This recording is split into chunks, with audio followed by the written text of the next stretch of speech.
పరమ పవిత్రమైన తిరుమల తిరుపతి దేవస్థానంలో స్వామివారి దివ్య దర్శనం ఎంత ఆత్మతృప్తినిస్తుందో స్వామివారి ప్రసాదం కూడా అంత వైభవాన్ని ఇస్తుందని చెప్పేసి భక్తుల యొక్క విశ్వాసం. అటువంటి ప్రసాదంలో కల్తీ నెయ్యి కలిపారని చెప్పేసి మనకు తెలియవచ్చింది.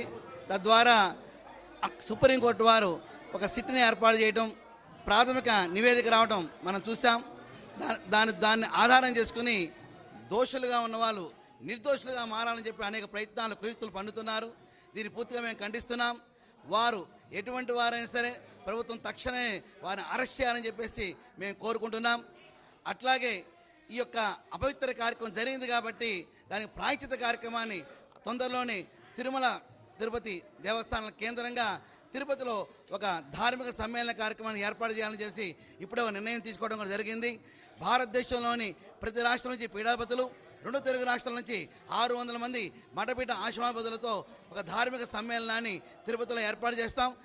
దేవాది దేవుడు శ్రీ వెంకటేశ్వర స్వామి పరమ పవిత్రమైన దర్శనం కోసం ఎన్నో దేశాల నుండి ఒక్క లిప్త పాటు దర్శనం కోసం ఉవ్విళ్ళు ఊరిపోతూ ఉంటారు స్వామి దర్శనానికి.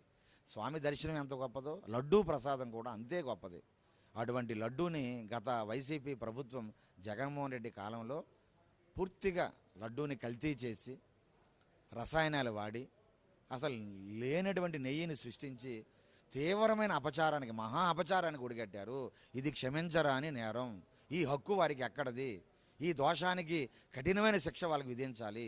ఏదైతే సిట్ రిపోర్ట్ ఉన్నదో సిట్ రిపోర్ట్ ఆధారంగా బేషరతుగా కూటమి ప్రభుత్వం తాత్సర్యం చేయకుండా దోషుల్ని కఠినంగా శిక్షించాలి.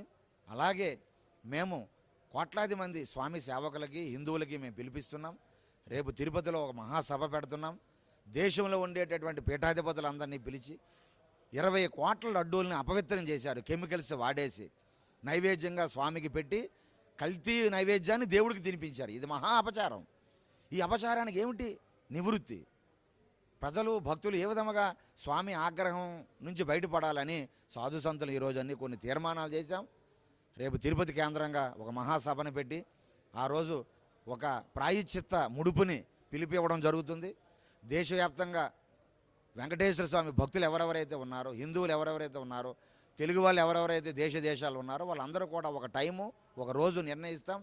స్వామికి నమస్కరించుకుంటూ ఈ దుర్మార్గుని శిక్షించమని.